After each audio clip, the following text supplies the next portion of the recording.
आज सदन की कार्रवाई का 11वां दिन है और कल बजट को पारित किया जाना है। इससे पहले प्रश्नोत्तर काल भी लगातार चल रहा है और विधायकों द्वारा कई प्रश्न सदन में जो है रखे जा रहे हैं। आज इसी विषय पर चर्चा के लिए हमारे साथ मौजूद है द्रंग से विधायक पूरन चंद ठाकुर जी। सबसे पहले आपका स्वागत है। धन्यवाद। पूरन चंद जी, सबसे पहले तो जानना चाहेंगे, आज आपने आउटसोर्स से संबंधित सवाल लगाया था। क्या सवाल का जो बैकग्राउंड है वो रहा था और क्या मुख्य तौर पर उसमें मांग आपने रखी थी? ऐसा है, ये पूरे हिमाचल प्रदेश का मुद्दा है, मगर मैं द्रंग चुनाव क्षेत्र का विधायक होने के नाते मैं द्रंग चुनाव क्षेत्र के बारे में बात करना चाहूँगा। पिछली ठाकुर जयराम जी की सरकार ने हमारे द्रंग चुनाव क्षेत्र में जल शक्ति विभाग में, पीडब्ल्यूडी विभाग में आउटसोर्स के माध्यम से कर्मचारी लगाए थे, मगर सत्ता का परिवर्तन हुआ और सत्ता का परिवर्तन हुआ वो जो हमारे जल शक्ति विभाग में जो आउटसोर्स कर्मचारी लगे थे उनको जो है घर बिठाया।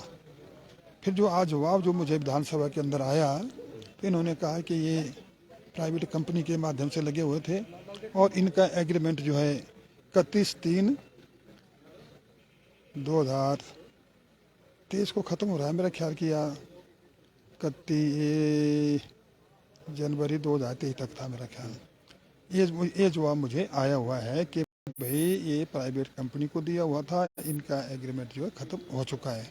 तो इस विषय पर मैंने जो सरकार से जानना चाहा कि क्योंकि हमारे अब गर्मी के दिन आ रहे हैं और इस बार जो है बारिश भी ठीक ढंग से नहीं हुई और पानी की कमी पड़ेगी और क्योंकि सूखा बहुत पड़ा हुआ है, मैंने कहा कि भाई अब जल्दी से जल्दी तुरंत जो है जो और सोर्स पर जो हमारे जो कर्मचारी लगे हुए थे उनकी या तो सेवाएं बहाल की जाए या तो उनकी जगह पर किसी और को भेजा जाए ताकि जनता परेशान पानी के बिना ना हो।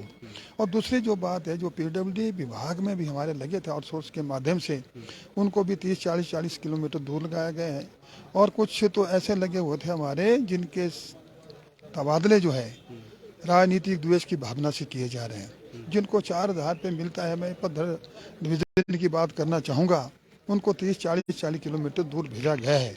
तो मैंने इसके बारे में भी सरकार से मांग की कि इनको जो है ठीक जो अपने पंचायत स्तर के रखे हुए, पंचायत लेवल के रखे हुए थे, ये उनको पंचायत लेवल पर भी रहने दिया जाए। ये लोगों की सेवा भी कर सके, लोगों को पानी भी दे सके, पीडब्ल्यूडी में काम भी ठीक ढंग से कर सके और इनका कुछ 2 पैसे बढ़ भी सके।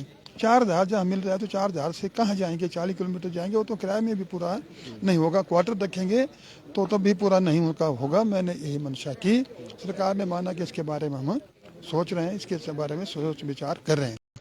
और दूसरा एक महत्वपूर्ण बात जब आज बात लगी है द्रंग चुनाव क्षेत्र की, मैं बात करना चाहूँगा। द्रंग चुनाव क्षेत्र में कुल हमारी लगभग 300 पाठशाला है, प्राथमिक पाठशाला है। 300 प्राथमिक पाठशालाओं में 365 जो पद हमारे जेबीटी के स्वीकृत हैं, जिसमें से और सीएचटी के पद स्वीकृत है, एचटी के पद स्वीकृत है, जिसमें 365 पद स्वीकृत होने के बावजूद 178 पोस्टें जेबीटी की खाली है। उसके बाद भी हमारे द्रंग में जो है अध्यापकों के तबादले किए जा रहे हैं, जो कि बहुत ही बच्चों के साथ खिलवाड़ कर रहे हैं। और ऐसी हमारी 8 पाठशालाएं ऐसी है जिनमें जो बिना अध्यापकों के चली हुई, जिन पाठशालाओं में 20 और 30 बच्चे हमारे आज शिक्षा ग्रहण कर रहे हैं। एक तरफ जो है मैं द्रंग की बात करना चाहूँगा, द्रंग में हमारे जो कांग्रेस पार्टी के नेता हैं, एक तरफ कहते हैं कि शिक्षा को सुदृढ़ करना है और दूसरी तरफ ये नेता, द्रंग के नेता जो है ट्रांसफर करने में लगे हुए हैं, जो एक बहुत ही भेदभाव की राजनीति कर रहे हैं। ऐसे हालात रहे तो उनका चलना जो मुश्किल कर देंगे, लोग सड़कों पर धरने पे बैठ जाएंगे। और मेरा भी मानना है कि उनके साथ हम भी उनके साथ धरने पे बैठने के लिए हमें भी मजबूर होना पड़ेगा। मैंने कहा है सरकार से, हमने कहा है द्रंग से बदला जाए और बदलने के बाद जो है उनके स्थान पर दूसरे आदमी को भेजा जाए। मैं द्रंग के पर ही केंद्रित अपनी बात को कर रहा हूँ। देखिए, द्रंग जो है काफी इंटीरियर क्षेत्र है, हालांकि मंडी के साथ लगता क्षेत्र है, लेकिन इसके बावजूद भी काफ़ी अभी भी जो है कई ऐसे क्षेत्र भी रहे होंगे जहां पर कनेक्टिविटी नहीं है। इस तरह से कई अन्य मुद्दे और आते हैं, तो क्या मुख्य तौर पर क्या आपको लगता है कि क्या मुख्य मुद्दे हैं और जिनको विधानसभा में भी आप उठाने की कोशिश करेंगे, विधानसभा के बाहर भी? मैंने देखो विधानसभा के अंदर ड्रंक के जो ज्वलंत समस्या है, ज्वलंत जो मुद्दे हैं उनके ऊपर मैंने बात की, विचार विमर्श किया, एजुकेशन के ऊपर किया, हेल्थ के ऊपर मैंने किया, पीडब्ल्यूडी के ऊपर मैंने किया। मगर अभी द्रंग चुनाव क्षेत्र जो है हमारा, अभी द्रंग चुनाव क्षेत्र में काम भी बहुत हुआ है, ऐसी बात नहीं, काम पीछे हुए हैं, बहुत काम हुए हैं, मगर द्रंग चुनाव क्षेत्र में अभी काम भी करने के लिए बहुत है। क्योंकि द्रंग चुनाव क्षेत्र का क्षेत्रफल जो है 900 वर्ग किलोमीटर है, पूरा मीरपुर जिले के बराबर है, बहुत बड़ा है। वहाँ पर हमारे बहुत सारे अभी ऐसे गांव बचे हुए हैं जो सड़कों से जोड़ने के लिए बचे हुए हैं, और सड़कों की दुर्दशा भी हमारी को काफ़ी अच्छी नहीं है आज की डेट में। और छोटे छोटे जो लिंक हमारी सड़कें जो बनी हुई है, पिछली गवर्नमेंट ने बनाई हुई है, आज तक बहुत सड़कें ऐसी हैं जो बंद पड़ी हुई है, जिनको खोलने की आवश्यकता है, जो ब्लॉक के माध्यम से बनी हुई है।